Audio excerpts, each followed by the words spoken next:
Good evening, everyone. Thank you for being here this evening. This is a great opportunity for us to engage, be able to talk about some of the work that we've been doing over the past, it seems like 2 years, but it hasn't been quite that long. We really want to thank and take time to appreciate the time, energy, and effort, a collective effort that many of us have put into doing the work around putting the recommendations and a report together. I would be remiss not to acknowledge the hard work and dedication that the task force has really put into working with different community members, community organizations, just really putting in a lot of time and effort. I know I was joking with one of the participants this evening talking about, yes, he's like, so, you know, I know all those hours that you put in, they're paying you really well for that. And I joked and said, yeah, I'll be waiting for the check in the mail. But I cannot tell you how much time, energy, and effort that these folks have put into the report, working together, collaborating with a wide variety of people in the community. And I know if I stood here all night, I wouldn't be able to thank all the people who have touched and shaped and helped provide insights to how it is that we've been able to craft the report that we're able to present to you this evening.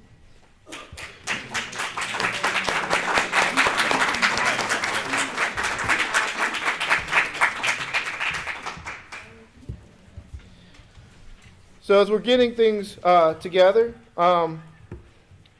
tonight I'd like to recognize just a few additional community session sponsors. That's the Champaign County ACLU,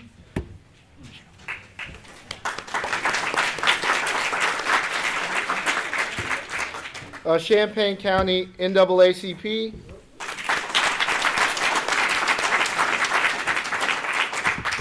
and the National Council of African American Men.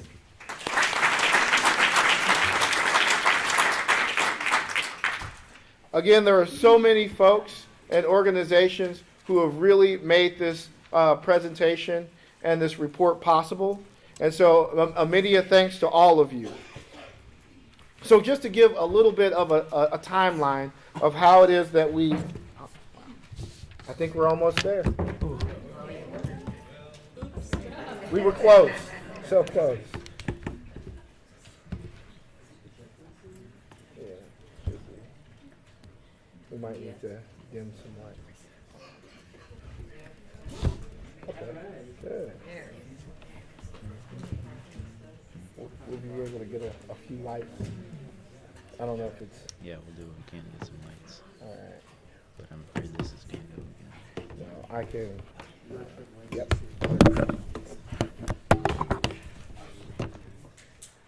That works. All right. I know this isn't extremely visible. Is there a way to... There we go. Thank you. This is what I mean by teamwork and collaboration. All right. So this is just a timeline overview of the resolution that was passed in October 2015, just to give us a brief understanding of how long this process has taken and how many different ways we've wanted to engage this work. So through February 2016, through June 2016, we wanted to reach out to community members. We held several community events to get feedback because we thought that was an important element to really being able to highlight the variety of voices in the community. And so one of the things that we were tasked with was really looking at how it is that we can address disparities that we see in the criminal justice system and criminal justice interface in Champaign County.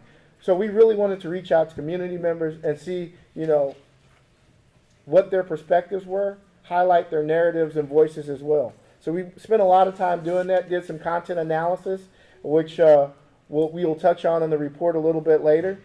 And, we continued this work, and throughout that process, we came up with some overarching goals, some themes, but also breaking out into different subcommittees. And so these subcommittees were in many ways a dialogue or a conversation that occurred between community members and among ourselves. So the subcommittee focus areas were community engagement, police practices, pretrial and jail confinement, fees and costs, restorative justice and practices, juvenile justice, housing, and community voices. And so I think in many ways voices have been echoed and reverberated throughout our report, but more importantly, there's a section at the end that really takes into account some of these other ideas and voices that have come up.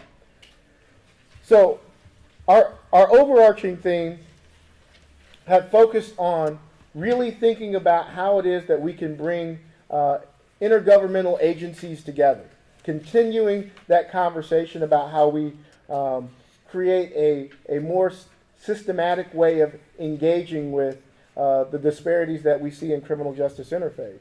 So having folks who represent different community organizations, government departments, really working together and being purposeful in how it is that we're addressing that issue. And thinking about how not only we make a positive change, but a sustainable positive change. And so those conversations have to be ongoing. And so one of the rationales for bringing folks together is to think about what are some tangible remedies or recommendations that we can move forward with, but also making sure that we have community investment in addition to those folks who we've put in elected positions and who occupy important government positions throughout our city and municipalities, and making sure we're able to continue those conversations and being purposeful in doing that. So that's one of the overarching goals it is that we've constructed or what we're pushing for or recommending. The other component to that is thinking about how it is that we can have more community involvement or a community oversight committee. One of the things that we noticed is as we went out and did research, as we engaged a variety of segments of the community, how much information was disparate, didn't connect, and in many ways didn't really have a way to access that in a readily made available way. So there's all these things that happen in the criminal justice system within our community that most community members don't know unless it is that they've experienced it firsthand. And even with that, there is a challenge to really understanding the nuances and the ways in which those systems work. So one of the things that we saw within that report are there's all of these instances in which there's discretion, either by a law enforcement personnel agency, judges, or courts at a variety of different points in the criminal justice system. There are discretionary decisions that are made. And what we've seen is that throughout all of those decisions that could be made, often it is when we get to sentencing or when we see confinement, it is folks of color who are often overrepresented in those statistics. And it's because of those discretionary measures, right? At each step, there's an opportunity to say, hey, diversion. Hey, we can do another type of intervention. What are some of those ways that we can think about this in a more systematic way and maybe have different perspectives that haven't necessarily always been at the table to add to that conversation? So we really wanted to bring community members into the fold on those conversations in a purposeful way, and thinking also about how it is that we can create a data portal. So with all that information, whether it's sentencing, fees, arrest, all of that information in a very accessible platform. That's one of the things that we worked with U of I professors with and students, graduate students, to really create some type of data portal so we can pull all this information, this disparate information together, so we can make better decisions about how it is that we're able to engage in remedying this particular issue. So I will definitely, at this time, like to, again, really recognize all the hard work each and every single one of you have done. I'll have to depart soon because I have another engagement I'll have to get to. But I do want to recognize the hard work that you've done. It's really been meaningful for me to work with each and every single one of you. And I've learned a great deal being able to work alongside with you and together. And I hope that this conversation is a beginning and we can continue that dialogue. So again, thank you very much.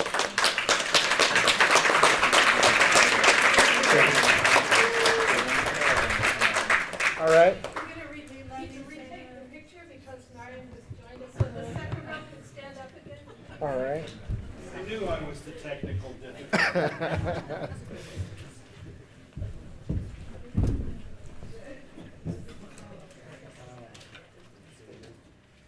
Are you ready?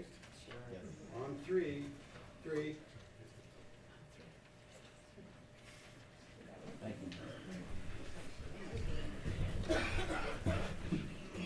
All right. And for those who haven't been following along in our, I guess our YouTube posts that when we have community meeting or our meetings, I'm Dr. Samuel Bindum, co-chair for the Champaign County Racial Justice Task Force.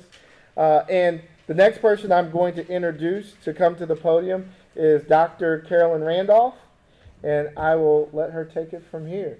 Thank you.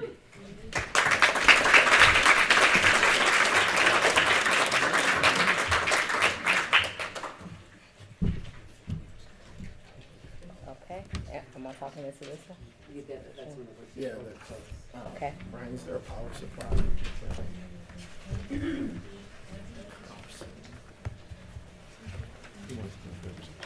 Oh, because we're low battery. Yeah, sure. Can everyone hear me? Okay, I have to apologize. I am still technically on maternity leave, so I'm still getting my thoughts together. So this has been a labor of love on several accounts. But I do want to recognize our subcommittee, the Community Engagement Subcommittee. Those who were on that subcommittee, can you kind of wave your hands? We have Jerry Walter, Ryan Hughes, Sam Bindum, and also David Harbour, who is not with us. Just to let you know, again, this was about a dialogue that we had with the community. We started with community events where we asked what were some of the pressing concerns here in Champaign. And out of that, we were kind of concerned about the fact that over and over again, communities of color are asked to talk about what is happening in their community, but then those stories are delegitimated or made irrelevant or treated as anecdote rather than highlighted as central to the conversation in and around racial disparity and how to address them. So one of the things that we sought to do as a community engagement group was to really kind of focus on 4 core areas. And for this, I am going to look at my notes so I can sound like I know what I'm doing here. So the first one was how to communicate or change the narrative surrounding racial disparities in Champaign County's criminal justice system. Specifically, we were interested in how do we educate, empower, and inspire people to do something, to make the data have legs and arms to move. The second concern was how to center or privilege the voices and concerns of African Americans and other communities that are vulnerable to the criminal justice system. Again, these stories are often treated as anecdote rather as central to the kind of changes that need to happen. The third, how to make this information or data about racial disparities in the criminal justice system readily available and easily accessible to diverse audiences. And our last concern was how to hold accountable the Champaign County Board and the larger community. We are a micro-urban community. We are responsible for one another. We are responsible for doing something to address any injustice that we see or any inequity. So with the community engagement group, we decided to kind of focus our attention on kind of 2 areas. The first was to engage in creating a digital portal. This would bring together both qualitative, meaning personal narratives, and quantitative data, kind of the hard numbers from police reports, from jails, and from the court system. The idea was to kind of give a robust kind of understanding of what's happening within the criminal justice system, where racial disparities exist, their impact on the community. This is a project that we went into as an endeavor in partnership with Dr. Bev Wilson in Urban Planning, Yuyan Hong, which is a master's student, a StatCom group, Statistics in the Community, and Stat 427 group that also went through and started to comb the data. As we saw, there were many gaps in the information, so we are still looking at ways to collaborate and connect with different agencies to get access to this information. Our second endeavor was to draw up the report. And with that, I will focus on some of our recommendations.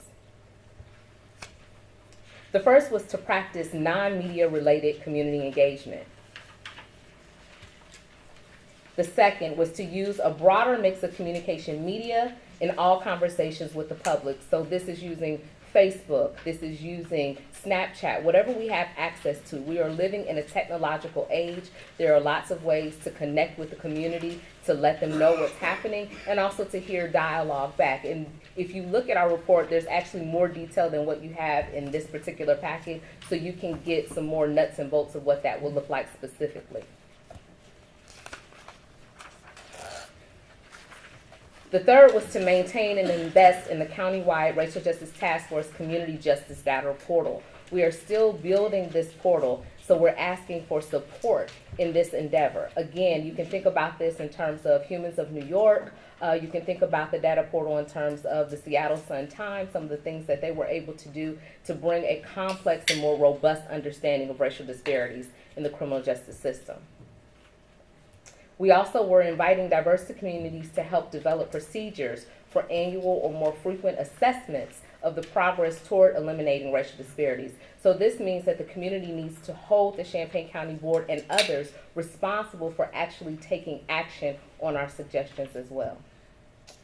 So thank you for your time. If you have more questions, which I would love if you do, please feel free to ask as we open up the session. Okay, next we have L&D for police practices.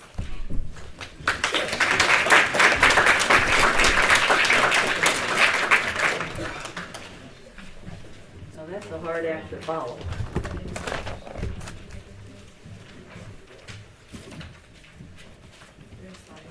No, that's why, unless you got some.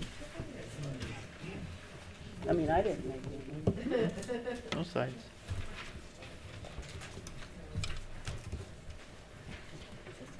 Yes. Is this close enough? Police are the entry point into the criminal justice system. And the police practice subcommittee looked at police department policies that may be contributing to differing treatment for various minority groups in Champaign County.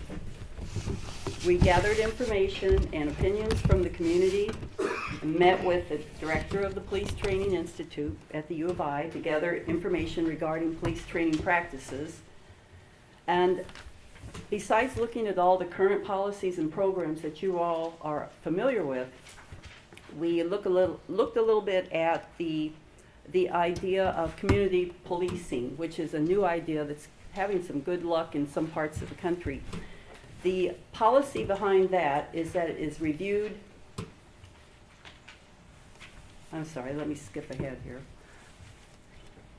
The policy behind community practices is that it's active partnership between the community and the police. And in this view, they support each other, they decide together what the community needs, what it can benefit from, and then they work together to achieve that. The quality of life and safety in the community is enhanced this way, and the police still have as their main goal that of crime prevention. This is working well in a couple parts of the country. The Police Practices Subcommittee examined interactions between police officers and minority and non-minority groups in the Champaign County area, The goal of the subcommittee was to eliminate the differences in treatment between minority and non-minority groups. The subcommittee has made 4 recommendations, and the county board and local city councils should ensure that local enforcement agencies meet these obligations. Number 1, local law enforcement agencies should increase community collaboration for maintaining public safety.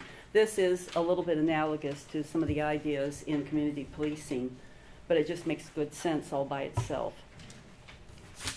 Number 2, local law enforcement agencies should substantially increase officer and staff requirements for multicultural awareness and implicit bias training for new hires as well as current officers. The county board should also advocate for the University of Illinois Police Training Institute to facilitate this training. Number 3, the county board should review the hiring practices of the Champaign County Sheriff's Office and advocate for the implementations of strategies that will increase diversity at all levels. Local law enforcement agencies should implement similar strategies to increase the diversity of their staff and officers. Data related to the diversity of staff and officers should be published annually and be readily accessible to the public. Number 4, local law enforcement agencies should investigate and identify how policies, procedures, and practices, particularly those involving officer discretion, may be contributing to racial disparities at the stop and arrest levels of the criminal justice system, and to take corrective action. Several examples of such action steps include expanded alternatives to arrest and the modification of the measures of police performance. African American representatives from the community should participate in this process. And again, we want to hold local city councils and the county board responsible for making sure that ensuring that these steps are taking place. Thank you.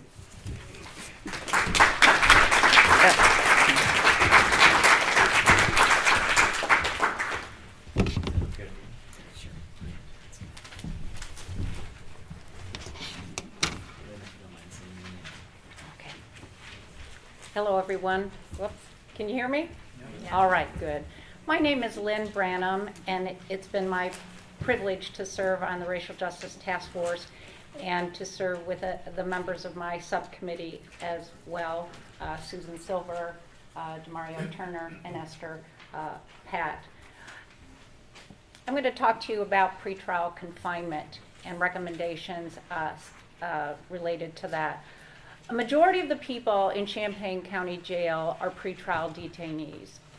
They haven't been convicted, and under our Constitution, they are presumptively innocent. And what that means is that they cannot constitutionally be confined in the jail unless they pose a significant risk of not showing up for a court date or a significant risk of danger to the public. Now, the reality, what's happening is that in order to secure release, the majority of the people in our county have to pay money. And with the typical bond, they have to pay 10% of what is set. So if bond is set at $20,000, they have to come up with $2,000. That, of course, has an adverse impact on people who are poor.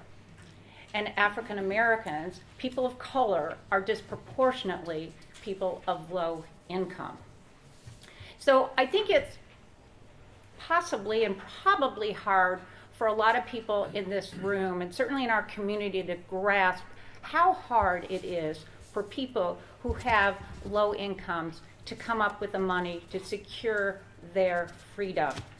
Now, they aren't collecting the data on that in this county, but let me give you an example from New York City.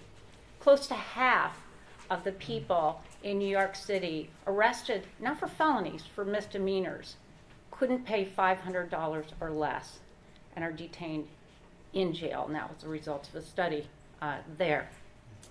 So what the Racial Justice Task Force is recommending is that this county institute validated risk assessment coupled with pretrial services. Let me tell you what that means. There are instruments that have been developed.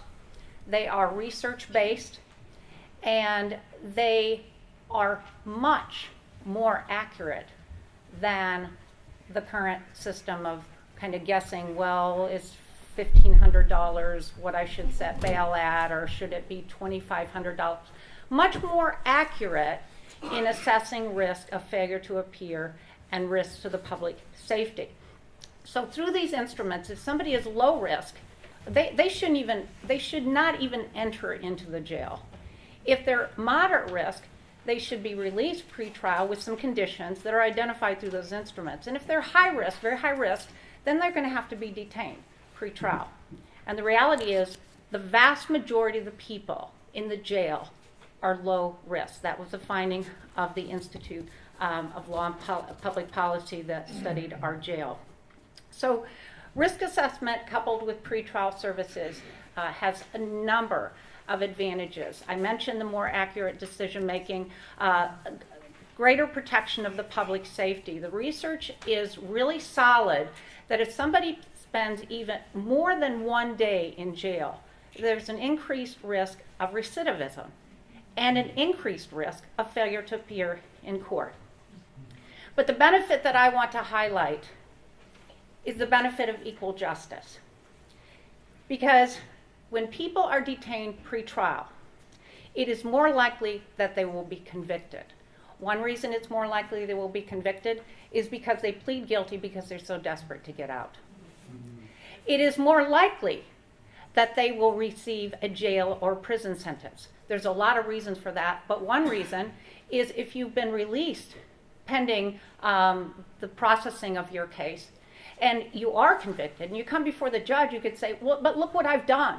I've gotten treatment, or I'm providing support for my family, and so on and so forth. If you're sitting in jail, there's nothing you can show the judge.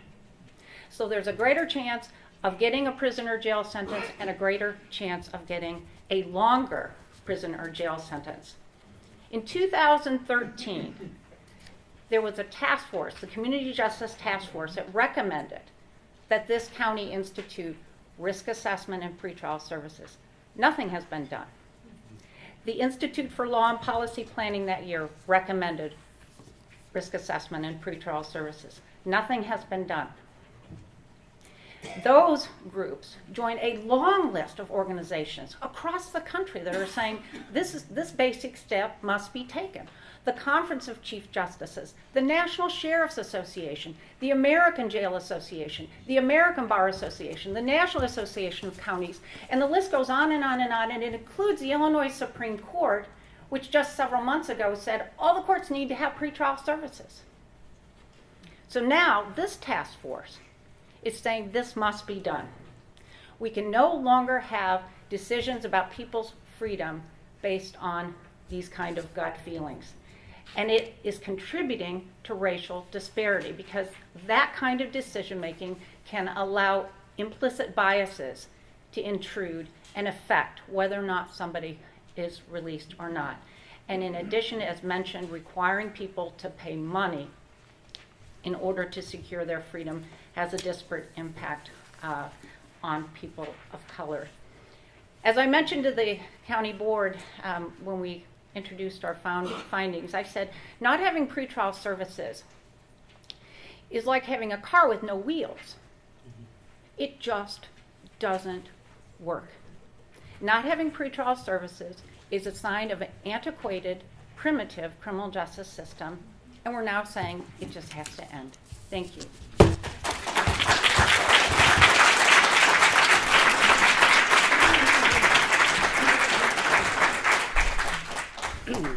Hello, my name's Esther Pat, and I was also on the legal process subcommittee, and we addressed, we tried to study as best we could issues of fees and costs and driving on suspended license and how those interact. You probably know fines are a punishment. It's a dollar amount you have to pay as punishment for a crime. Fees are assessed to everyone who is convicted of a crime without any regard to their income, and basically for lower income people, fees have served the purpose of being a punishment, even though that's really not what they're intended to do.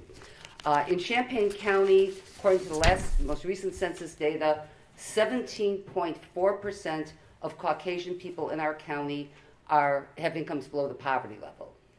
41.5% of African American people in Champaign County have incomes below the poverty level. So any policy that discriminates based on income is going to have a disparate impact on African American people in our community, and that's what we see with fees and costs.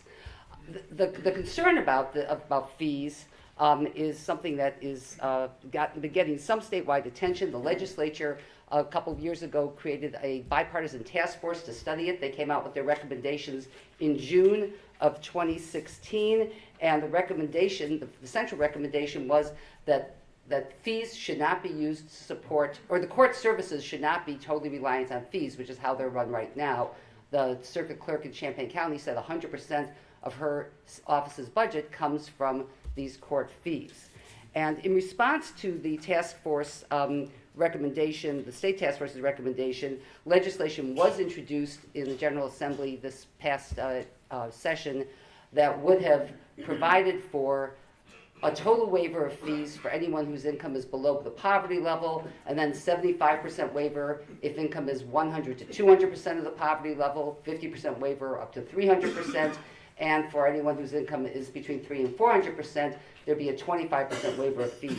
And that would have a significant impact on people's ability to complete their obligations after being convicted. I won't give you lots of examples, some of them in the report, but for example, a person who was just in this last year who was in jail and then sentenced to 30 months of probation with no fine for a theft still had court fees that added up to $1,612. And that's more than 2 months' rent for a lot of people, and how you come up with that extra money when you're living paycheck to paycheck is just impossible. Where we see the big impact, or one area where we see big impact of the problem with fees has to do with driving on a suspended license. If you get a conviction for driving without insurance, which is often because you can't afford it, even though you should have it, or even driving under the influence, you get your license suspended, and you can't get it back until you pay all those court fees that you owe for the Champaign County Court. Plus, you have to pay a reinstatement fee to get your license back from the Secretary of State.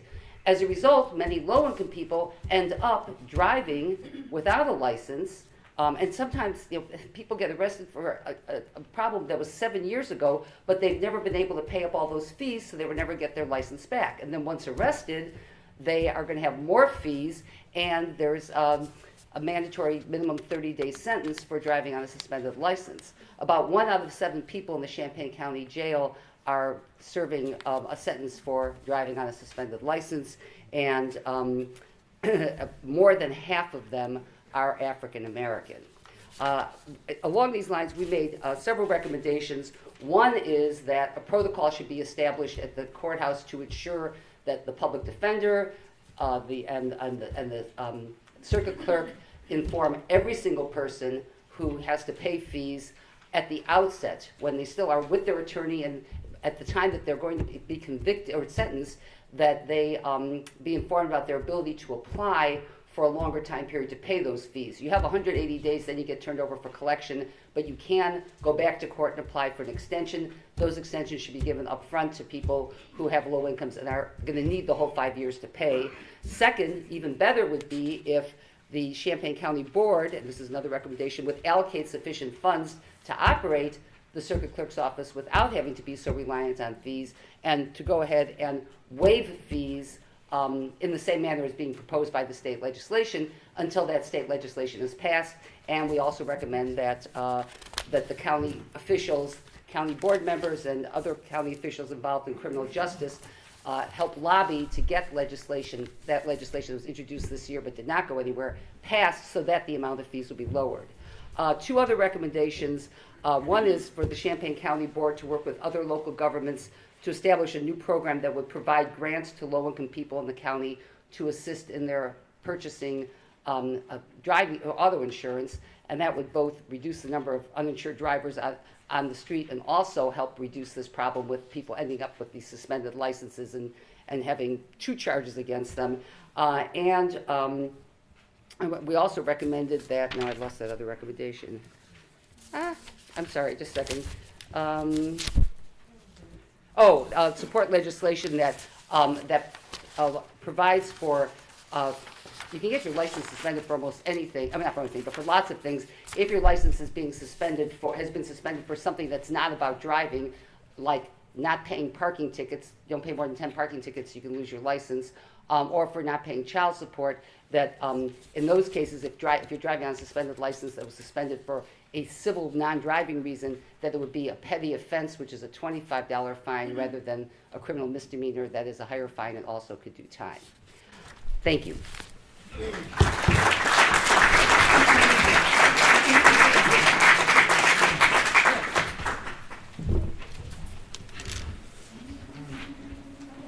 Another section of the report that I had the privilege to work on deals with restorative justice and practices. And it was a privilege to work with the director of the Illinois Balanced and Restorative Justice Project, Sarah Balgoyan, on that.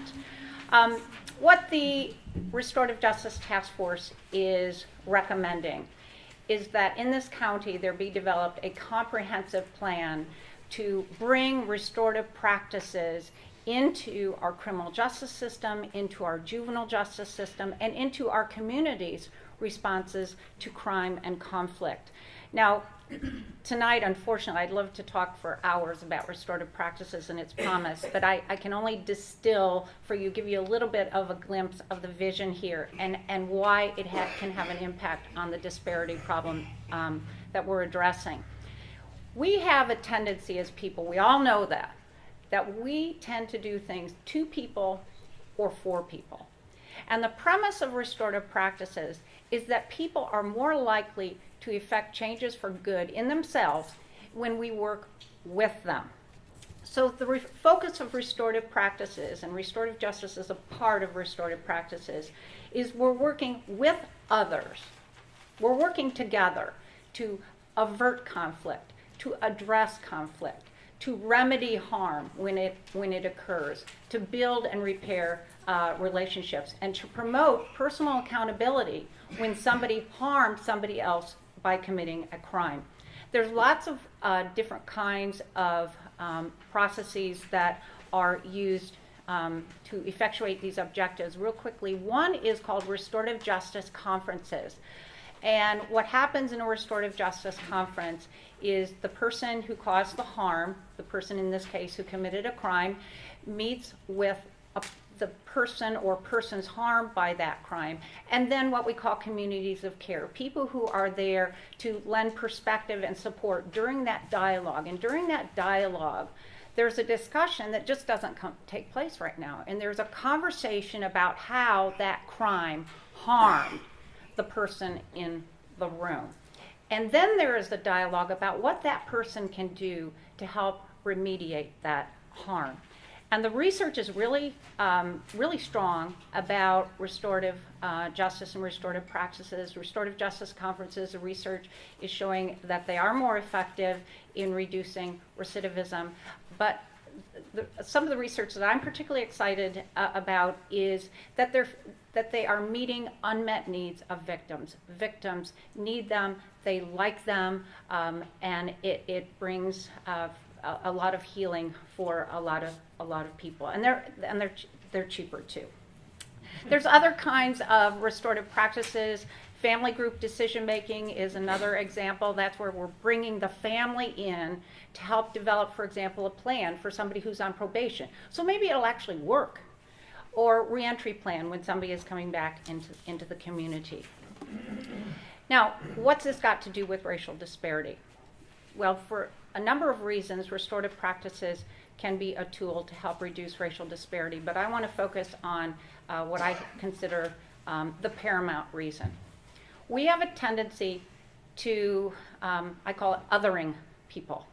When people are different than us, we view them as somehow inferior to us, and that leads to the creation of stereotypes, and then that leads to biases, both implicit and explicit. So through this kind of process where we're actually working with people, we are breaking down those barriers and seeing that, you know, you may be of a different color than me, or you may be of a different gender than me, or you may be a different religion than me, but we are all one. So with this comprehensive plan, we are calling that restorative practices be available at all stages of the criminal justice system, from the law enforcement stage all to when somebody is released from prison, available for all crimes. This recidivism reducing impact is greatest for violent crimes, and that there be a full range of restorative practices, including family group decision making, all kinds of circles. What this recommendation is about, it's really not about a process. It's really not about a program. It is about changing the culture of the criminal justice system and our community. Thank you.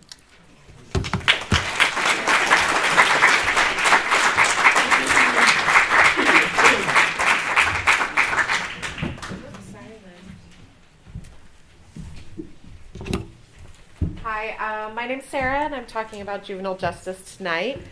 So we looked a lot at the criminal justice system, and often what leads to that is young people being arrested, and the same things apply, right? So the things that we want to focus in on is not arresting and not incarcerating young people, because it doesn't lead to good outcomes. And disproportionately, it affects Black American youths and in our community, and we need to address that. So our recommendations are focused on prevention and diversion and using some of the resources that are in our community. We have a lot of great mentoring groups and after school programming and the Youth Assessment Center, and these are things that our community needs to invest in, because they are creating ways to reduce the use of our criminal justice system, which is what's happening. We want to think about not detaining young people younger than 13, because 10, 11, 12-year-olds don't need to be in jail. And that's a big thing that our county board can address, and we can stop that. There are programs and places for them to go, so we made a recommendation around that. Diversion programs at the Youth Assessment Center. Our state's attorney and police departments came together years ago, 3 maybe? Does that sound right? To create the Youth Assessment Center. And the goal is to provide a place where kids are given an assessment on what their needs are and then addressing those needs. And our county board continues to try to fight about how much money we're putting into that. And it's a place where we need to invest so that the kids aren't getting and the families aren't getting pushed aside. So we would like to increase the capacity of that. We're asking for the county board also to focus in on, so youth-specific training. We know that there's a lot of information out there about ACEs. That's adverse childhood experiences that are traumatic events that happen and how that affects young people. Anybody that's involved with working with young people should get this training, as well as restorative justice and other things that we're learning as we go on, and our system needs to invest in that. We also are recommending that we shift to a community defender social work perspective. So the Community Defender's Office in other communities in Illinois bring social work perspectives to working with young people instead of the law enforcement perspective. And that is addressing the needs of the youth and their family. And that addresses racial disparities at all levels and, reduces the number of kids going to jail. So that's what we want. That's my short and sweet. Housing. Esther's going to tell us more about housing. That's our last segment. Thank you. I'll start with the good news. On August 14th of this year, the City Council of Seattle, Washington, in response to research showing that housing discrimination based on conviction record boosts recidivism, which is the opposite of what we want to do, and has a disparate impact on racial minorities, passed a city ordinance that prohibits discrimination in rental housing other than owner-occupied housing based on a person's conviction record.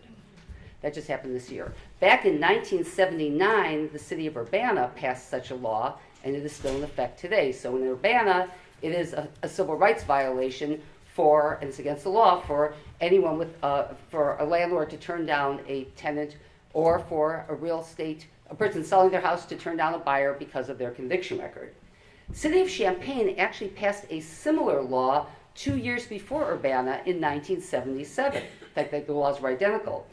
But in 1994, without any research, study, or data, the City Council added Section 17-4.5 to the Urbana City Code, the Champaign City Code, this is the Champaign City Council, which allows an exception for that landlords, not anyone selling a house. If you're a registered sex offender, it's still a violation of Champaign law to deny you the sale of housing. But if you rent, no matter what your offense is, if it's a felony, a drug-related felony, even if you got a sentence of probation, the law allows any property owner to discriminate against you for up to 5 years after you finish serving a sentence in jail or prison. And so if it was probation, it would be 5 years from the day you were sentenced. If you spent 23 years in prison, there'd still be 5 more years, in essence, added to your sentence with regard to your ability to find housing. Now, experts all seem to be in agreement that the most important factors in reducing recidivism, in keeping people with criminal conviction records from going back to crime, is if they have a job, stable housing, and can live with family. Discrimination, allowing discrimination against people based on conviction record or promoting it, just flies in the face of and counter to all efforts to reduce recidivism. And that is perhaps why last October, the City of Champaign's Human Relations Commission recommended to the Champaign City Council that they repeal Section 17-4.5 of the Champaign City Code, and the Champaign County Reentry Council made a similar recommendation. That recommendation is also being made in this report by the Champaign County Racial Justice Task Force. That really needs to go. And there are several reasons why it's bad law. I mean, one, obviously, that it keeps people from reuniting with their family members, and it makes people homeless or living under the radar if they have a conviction record, which is not good for them or for the community. And it also has absolutely no rational basis or relationship to keeping communities safe. Even if the majority of people who have criminal conviction records did not commit the crime at the place that they lived. So why should they be, how are you keeping communities safe by keeping them out? And again, no data to pass these horrible provisions, no data was ever presented to show that there is any relation between the crime that happens in particular communities, apartment communities, and who among the people there might have a conviction record. Also, the policy is obviously discriminatory based on income, which is one of the big reasons that there's such a racial disparity in the impact of the discrimination. If you, like I said, if you commit the most horrible crime you can imagine and your family owns their own home, once you're done serving your time, you move right back in with your family. If you committed shoplifting, and it was more than one time, so you got prosecuted for felony burglary, you've got a forcible felony conviction, and you cannot move back in with your family even if you get probation. That needs to be changed. And related to that is the policy for government-assisted housing. Now, it's interesting. The U.S. Department of Housing and Urban Development issued a memo to all public housing authorities in April of 2016 warning them that policies based on criminal conviction, barring people based on criminal conviction record, could be a violation of the federal civil rights law, the Fair Housing Law, because if it has a disparate impact based on race. They didn't mention, but I'll also point out that, and this is one of the reasons that Urbana and Champaign years ago first prohibited this, this conviction record discrimination can also be used as a veil for deliberate race discrimination. But even when it's not deliberate, HUD said, it's still, if it has a disparate impact, then that could be problematic. HUD encouraged public housing authorities to look at their policies, but did not require anything, and HUD's not doing anything with it. Champaign County Housing Authority has a policy that's actually even, it has the same 5-year problem as the Champaign law, but it's actually even broader. In order to be eligible for a housing voucher or to be able to go back with your family if they're living in a supported unit, all family members who are ex-offenders must have already been compliant with all parole requirements a minimum of 5 years prior to final eligibility. And likewise, no family member may have engaged in drug-related or any violent criminal activity for 5 years prior to eligibility determination. Conviction or arrest not even necessary. We are recommending, as did the Champaign County Reentry Council last year and the Champaign County Reentry Council and now the Racial Justice Task Force are recommending that the Housing Authority Board change its policies and not restrict anyone based on criminal conviction record, except to the extent that the U.S. Department of Housing and Urban Development requires that they do. HUD policy does bar people who have been convicted of manufacture of methamphetamine and registered sex offenders. But the HUD requirement that's imposed on the Housing Authority is much, much more narrow than the actual policy that's in place now. And those two changes would have a significant impact, would have a significant impact on the effects of disparities, racial disparities in the criminal justice system on the lives of people after they have their opportunity to turn around their lives if they didn't have this extra 5-year sentence added to them by these discriminatory policies. Thank you.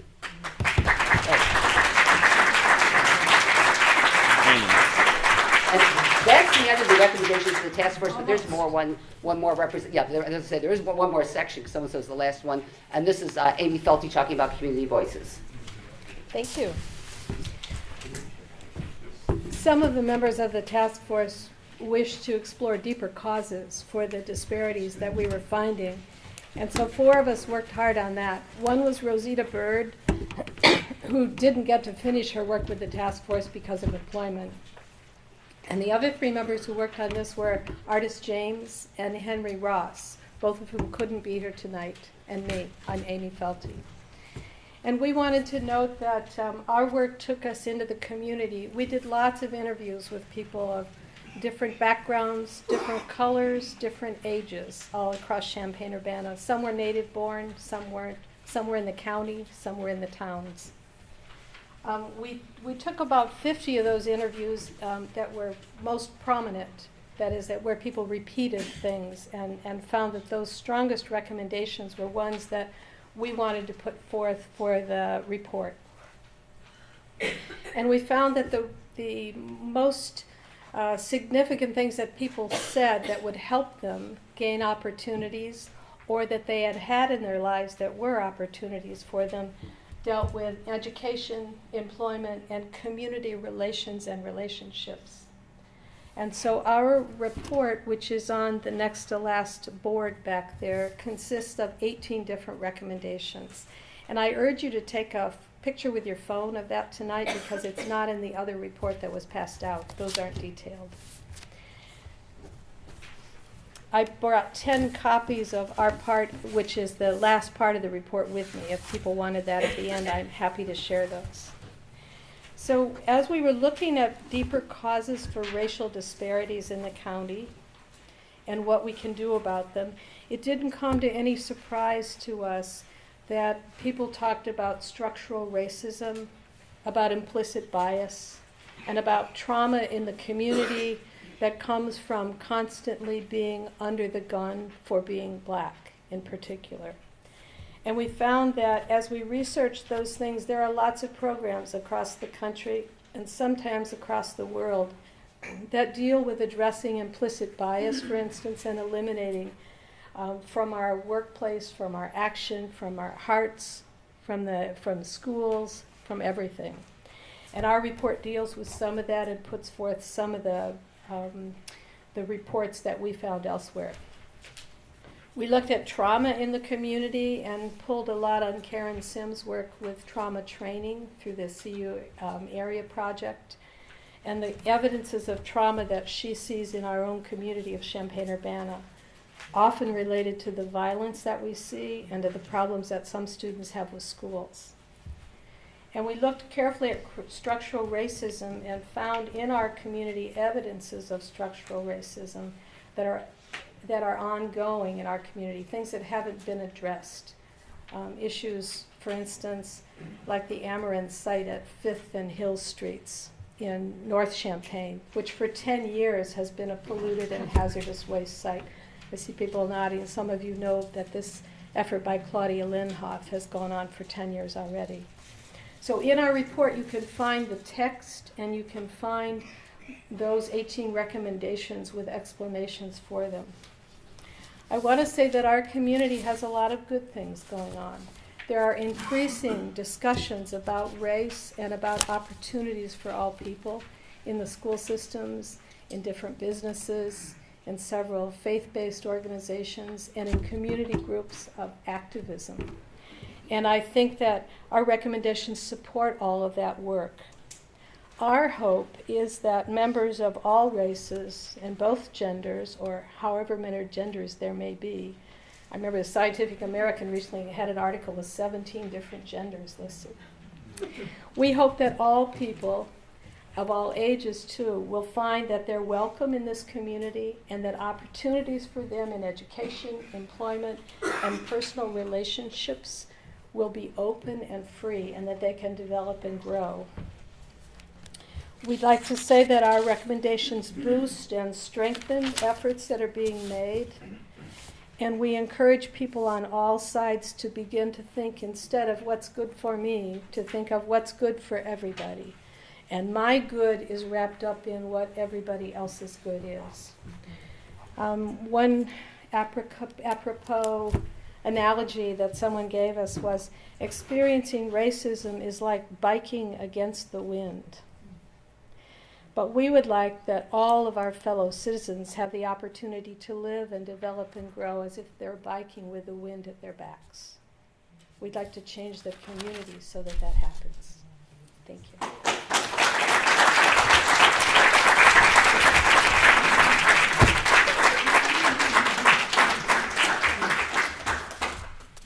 I'm going to speak quickly about next steps. My name is Ryan Hughes. One of the really important things we want to highlight tonight is that the recommendations that we came up with and the work that we did is a small piece in a much larger puzzle that we're here trying to solve. We chose to host this community event tonight to really build momentum, community momentum, around our recommendations and our report.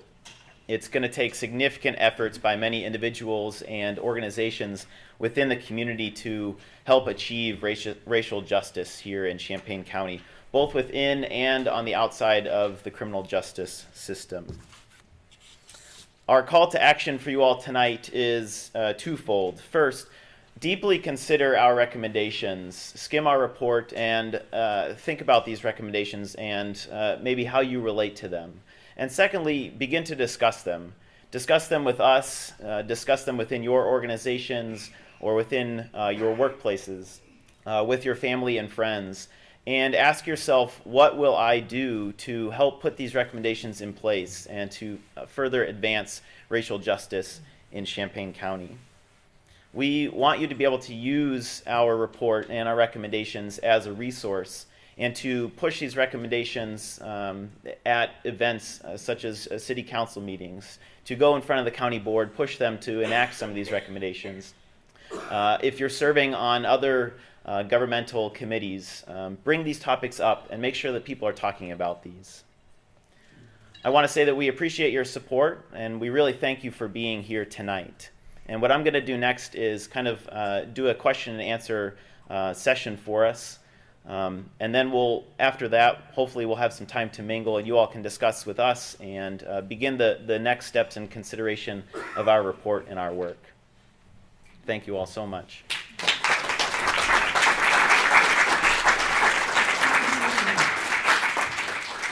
Can I get a brave soul to ask a first question for us? Does anyone have a question out there? Yes. In the back. If you don't mind, just ask you to speak loud, and if you don't mind saying your name as well. And I'm just interested in knowing if you talked about any sort of an easy place to start or a good recommendation that might be something we can do pretty easily. Sure. The question is there an easy place to start, or is there a recommendation we can put in place easily? Does anyone want to speak to that quickly? I just say one thing. The recommendations are broad-ranging, and there are many of them. So I think each person will have a different area of expertise or work, and will be able to start in a different place. And then I'll say one thing as well. Speak with one of your governmented elected officials, excuse me, someone on city council or a county board, for example, and pick one of these recommendations and throw it their way and discuss it with them. Okay, Yes, and Lynn. all right. So if I was going to choose, still, I actually believe restorative practices is the long term, but the easy, the low-hanging fruit is, I believe, the pretrial services, because the county board did allocate money for it. And then there was and it's in quotes, a 5-week piloting of it, but it wasn't a piloting of it. The Pretrial Justice Institute looked at what was done. It wasn't a pilot. The data was, they didn't even do risk assessment until 7 days after they'd been in jail, and only for a small group of people. And it was 5 weeks, and there were some key stakeholders that were involved in that, and they reported to the county board. And unfortunately, there wasn't digging by the county board and reaching out to experts in pretrial justice. So they already said, there's talk of spending money on a jail. And this is going to have to, I can't imagine the community ever supporting anything until they do pretrial services. So the county board supported it, and I think that is, but having said that, we have to have the infrastructure, and so the community engagement piece, they talked about that, and so every one of these is important, but that, the county board already approved it. I agree. Another question? Yes. Do you think if we all who live in Champaign, called the city council about 17-4.5, that we could get something done? Yes, thank you. I agree with Lynn that I think this pretrial services is the most important. It's so fundamental. But yes, my first reaction to the question is what would be, I won't say it's simple, but if every single person in this room who lives in the city of Champaign would call, actually, or email, just go online, Google Champaign City Council members, each of the city council members, there are 9 of them, including the mayor, and ask them to repeal section 17-4.5 of the Champaign City Code, that would be wonderful. And if anyone wants to work on this, catch me after the meeting and we can exchange information. Thank you. You should go to the city council meetings too and say this out loud so that other people at the meeting will hear about it too. Another question? Yes. So is this report, has this been accepted by the county board? Does it have the voice and power of the county board behind it? So that if we pick up one of the recommendations and go fighting onward, we can say the county board is behind us on this. I can say that the county board voted in October 2015 to create this task force and did not have any significant involvement after that. We worked with a few county board members occasionally. We were never given a budget, and we had issues with meeting spaces and coordination. We were a formal task force of the county board, and we did create this report, and so it is an official report of the Champaign County Racial Justice Task Force.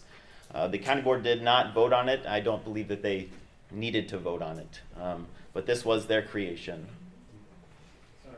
Sort of. They're sending it to us, they're sending it from. And they will be sending it to subcommittee. Which committee? The committee on the Justice Committee. Yes, sir. Please. My name is Tom Moore, and I want to thank you guys for doing Thank you.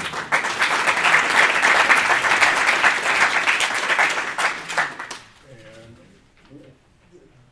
the real crux of it is it going to result in something, as this woman has just asked, or are we going to have?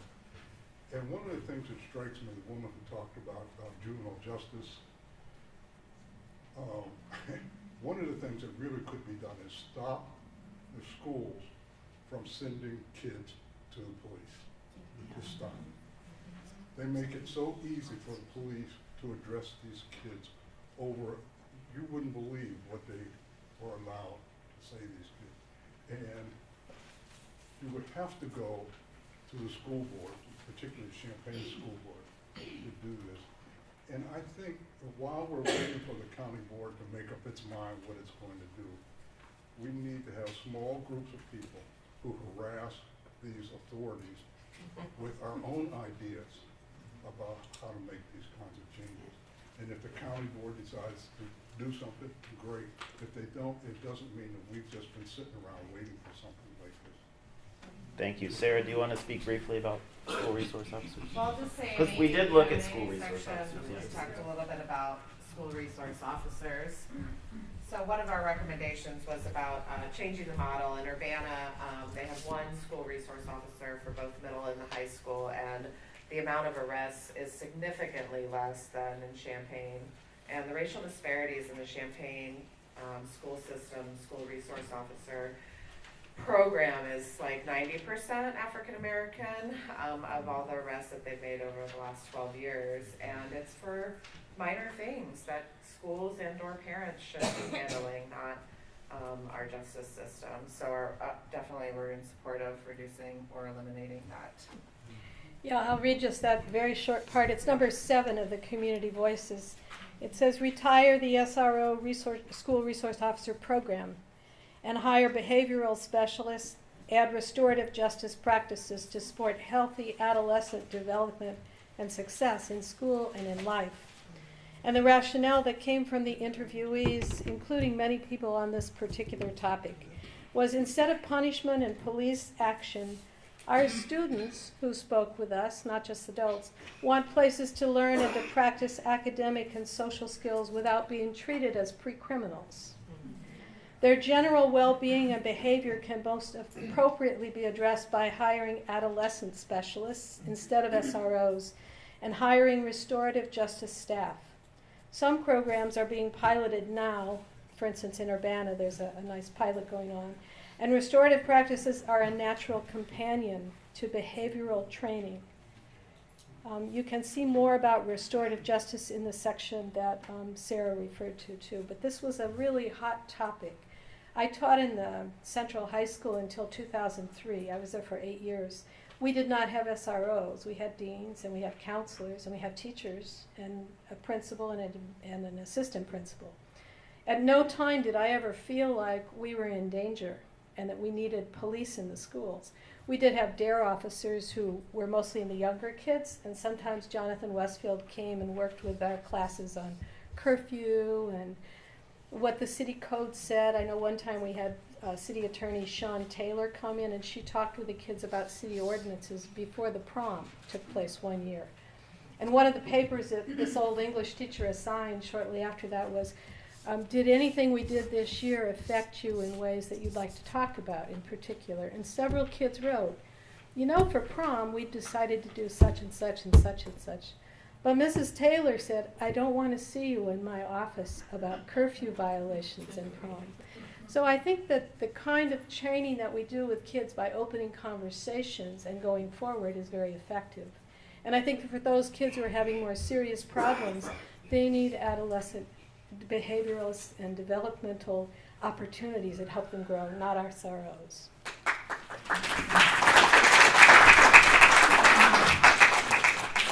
I'll go on the back. Yes, yeah. I was just wondering if any current county board or city council members that are in here could just pop up real fast and tell us their name. Sure. There was, yeah, I was going to say we had one.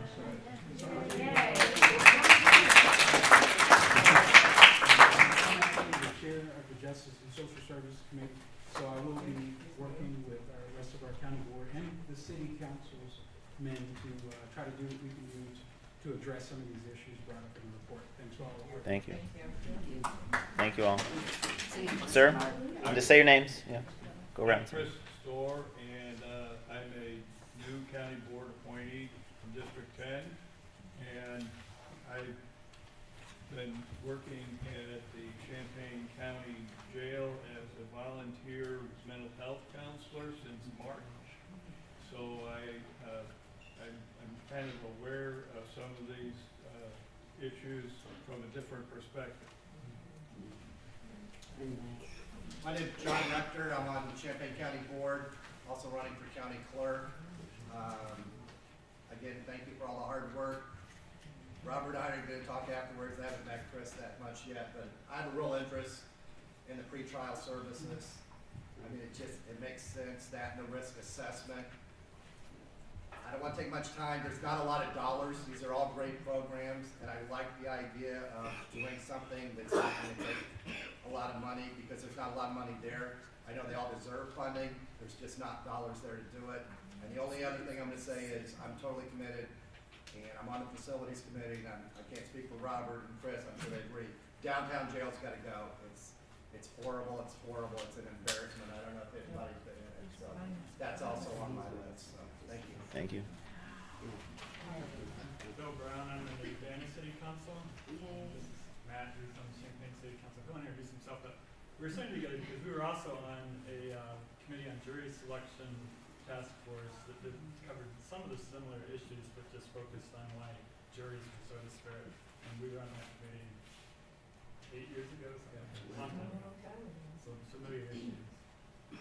I'm Matt Clark, I'm on the Champaign City Council, and just want to let you know if you want to contact me about this or any issue, feel free to do so. My door's open.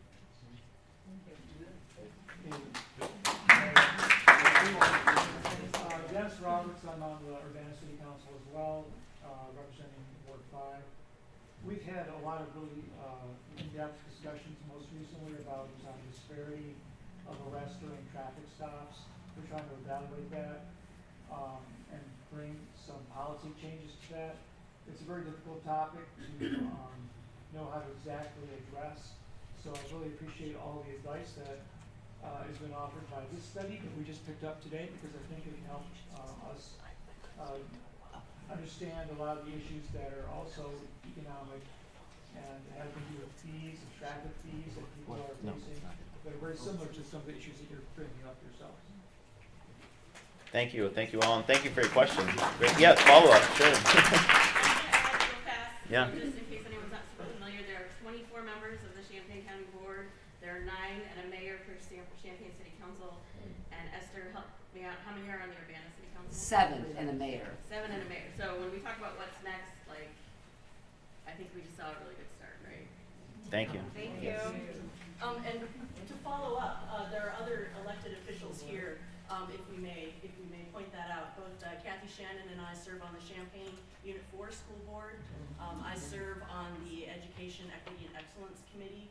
And I'm on the Discipline and Equity Oh. Advisory Committee. And we both, I know I learned a lot. I can speak for you, I think. I learned a lot from tonight. But I also want to invite you all, for example, with our SRO program, every year at a public meeting, we go through all of the rationale, all of the history, all of the pros and the cons of our program, including commitments that we've made to survey our student body and our families. At this point, we're still surveying them every year. Just so that you know, as I'm sure you can imagine, much of your work happened behind the scenes and you're presenting the results. A lot of work goes into that program, and there's a forum for discussion every year at a meeting, and I'd really like to invite you all to come and learn more about what we do with our SROs in our schools. And we could hopefully then learn from you how we can make it better, how we can eliminate it, how we can change it. You know, these are our schools. So I'll stop talking now. But thank you again. Thank you. We have time for one or two more questions. Yes, ma'am. Hi. Okay, so it seems like what you're saying, and these are things that are going to take a long time. They're going to be a continuing discussion. So has there been some discussion about continuing these subcommittees and maybe inviting people in from the community who maybe want to be a part of them to keep this going? Does anyone want to speak to that? We would love it if you'd all be involved. Somebody mentioned coordinating council. Yeah, so there are 2 overarching recommendations that involve a criminal justice coordinating council and restorative justice, right? That the county could assign and create, just like they did the task force, that would continue this discussion ongoing, and the data and the studying that would go to it, involving the data portal and other aspects of that. but it also brings money into the community. It brings possibilities of money into the community. There are a lot of federal grants out there that require a coordinating council in order to bring grant money into our community for programs that we're proposing. So that's one thing we've proposed. The other thing is about continuing the Racial Justice Task Force in some manner. Obviously, it can't be the same group ongoing every other Thursday with the Robert's rules. That was a bit much, but but something needs to continue. We can't stop after 2 years of this and just provide our recommendations and say it's done. That happened with the criminal justice, community justice task force as well, and some of the other task force that have been mentioned here. You know, the study gets done and then some recommendations and then it stops. But this has to be ongoing until the problem is addressed, but it doesn't necessarily need to look exactly like this. Did I hit the second? What was the second overarching? Carolyn. Yeah. This would be Karen. Oh, Karen. Oh, the community engagement. Okay, so they're giving this to me again, sheep for slaughter, right? So again, this becomes an issue of how do we extend the work that we're doing. The database is one of the ways in which we're seeking to extend the work that we're doing. In order to create effective change, it requires us to have a change in our conversation in and around racial disparities in Champaign County. First, so when you ask the question of what are some of the first steps that we can take, the first is educating yourself on what is criminal justice, what is racial disparity, and understanding its history, both socially, politically, and economically for African Americans and other communities of color.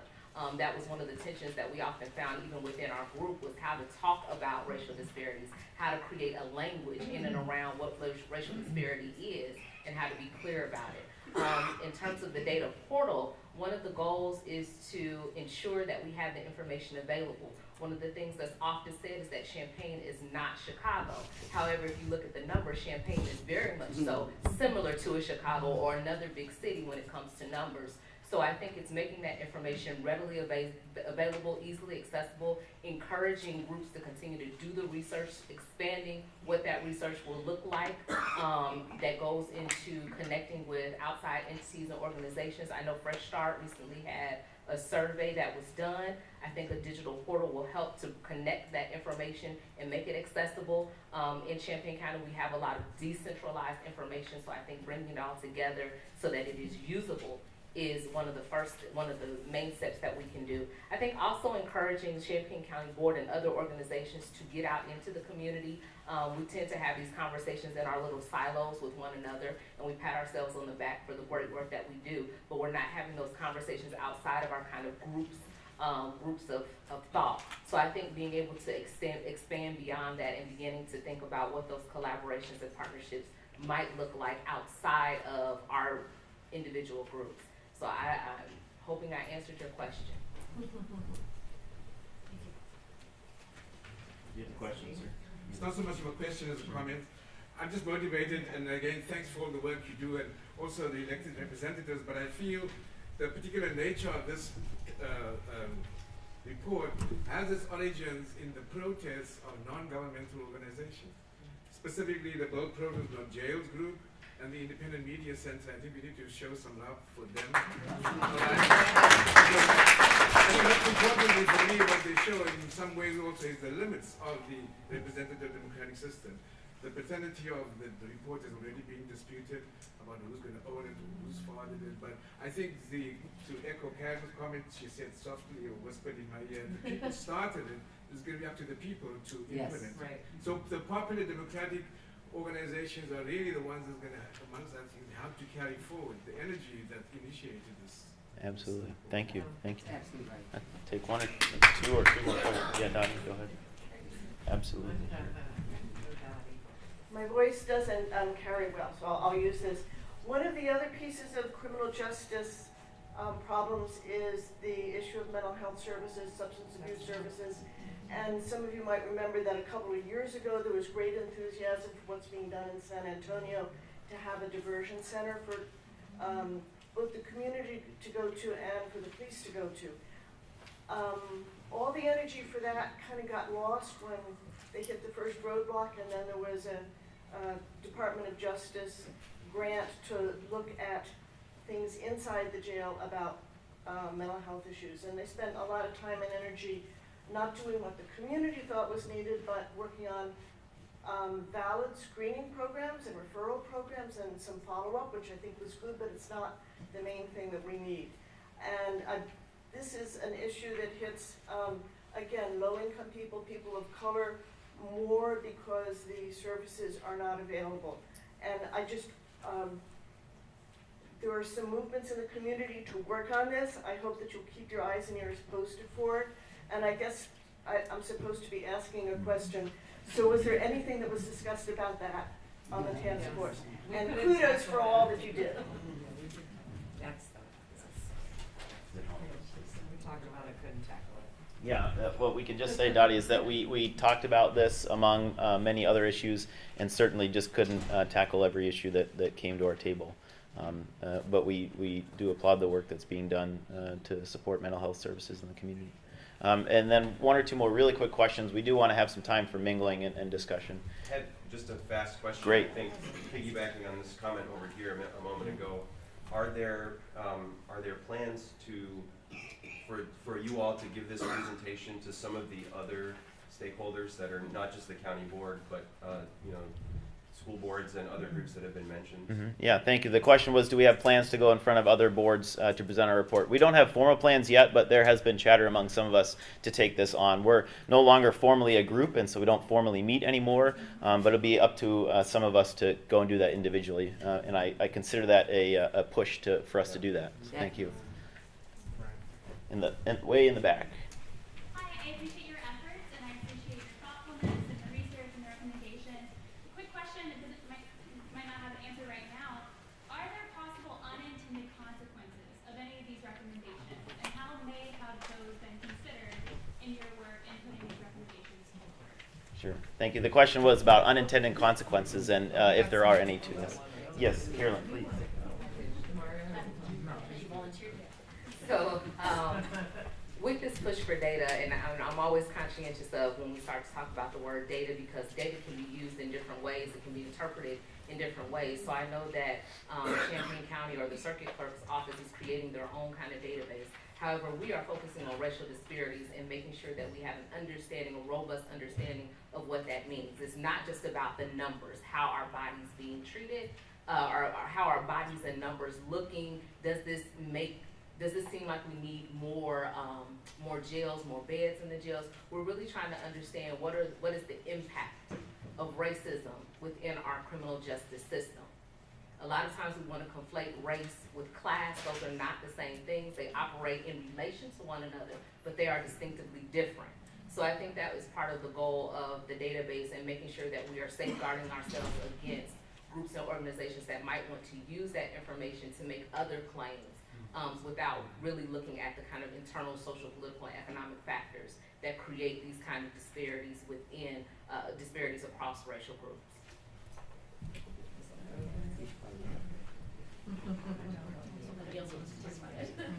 I'll take one more question, please.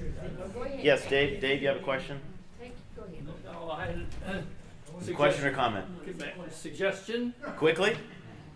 All right. Give me a question. Yes, ma'am, please. Good evening, and I do thank you for your work.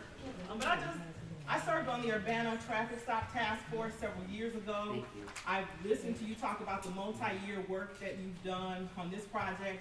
The gentleman here, the council member, also talked about him sitting on a jury selection committee 8 years ago. Right. And what I want to ask you is, what do communities that are over-policed, over-incarcerated, and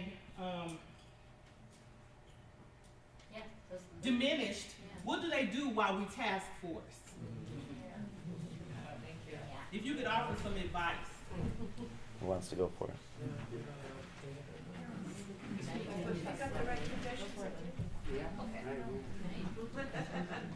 So clearly, again, I'm being put as sheep for slaughter, but also because I represent the communities of color here. So I understand the work that I do. Right, but I understand the work that I'm often asked to do as a black woman, right? I'm asked to speak for a community, right? And be able to voice and articulate what's happening. But in terms of what our communities do, I don't know yet. I don't know, and that's what bothers me, that I don't know what I need to do yet. Because right now, it's really dangerous for our bodies to be out publicly And it's dangerous even in spaces like this where we have to continue to open our wounds and cut ourselves and bleed in front of an audience that goes back home and feels comfortable with our discomfort. So I don't know what to do, and that perplexes me.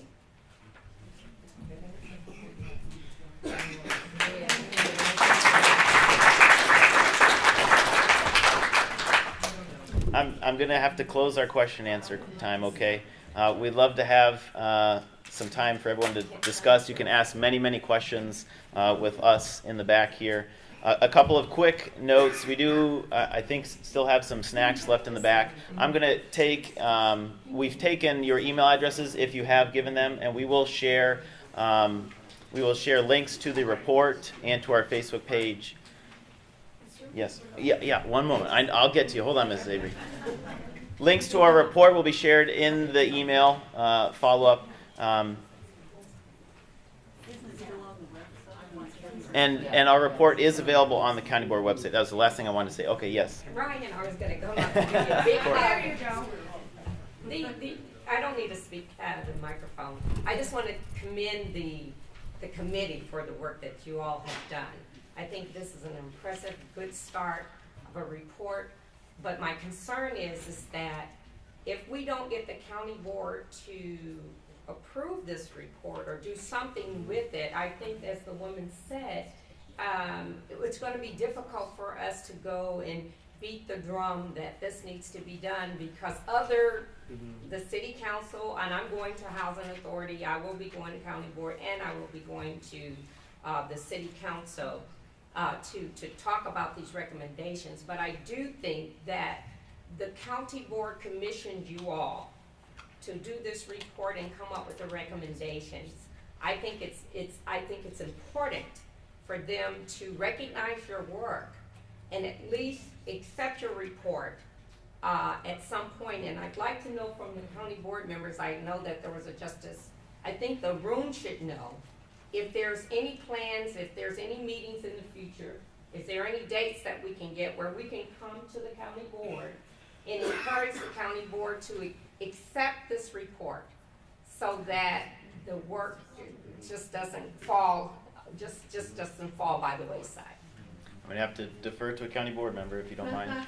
So I'll speak. I'll say, so we have the committees of a whole, which is generally where this would fall in regards to reporting it. That would be a great place for people to come and continue to put pressure on the county board. And then we would have our normal, I guess, board meeting as well. But just as a working space for this, I think I definitely plan to continue to work with the group as much as I can. I know some of the people involved personally, and I think we have more than enough from the report to actually begin to do some things within the committee. I'm also on the strategic planning committee with the county board as well. So I think there's some really good access points for some of the things that you all have proposed. I think definitely pre-trial, there's already something that we were sort of talking about behind the scenes as well. It's just a matter of trying to figure out where we would move some of the money, which is generally what we're doing as county board, trying to decide how can we pay for some of these things. So I also would encourage you all to go to the city of Champaign, the city of Urbana, those councils, because a lot of just maybe we can talk about this afterwards, how people would end up at the county jail, and maybe discuss how that would work in the different city areas, as well as the schools, which I think someone has said a little bit about how the school boards could impact what jailing looks like in our communities as well. So I'm pretty easy to find as well. I'm with Chris in District 10, and like I said, I'm also the chair of the Justice and Social Services. Does this report fall under your committee? December 12th at 6:30 is the next committee as a whole. December 12th? Yes, ma'am. Thank you. I agree wholeheartedly with him. I also want to, it's been brought up before, but reach out to your Democratic people on county board and your Republican people. There's stuff going on now that's very, very partisan. There's no reason that we can't get together on some of these things from both sides. So reach out to your Republican representatives and your Democratic representatives, and let's get some of these things going. Thank you. We hope that we've given you plenty to think about and hopefully some next steps to consider. We thank you all so much for coming tonight. Thank you.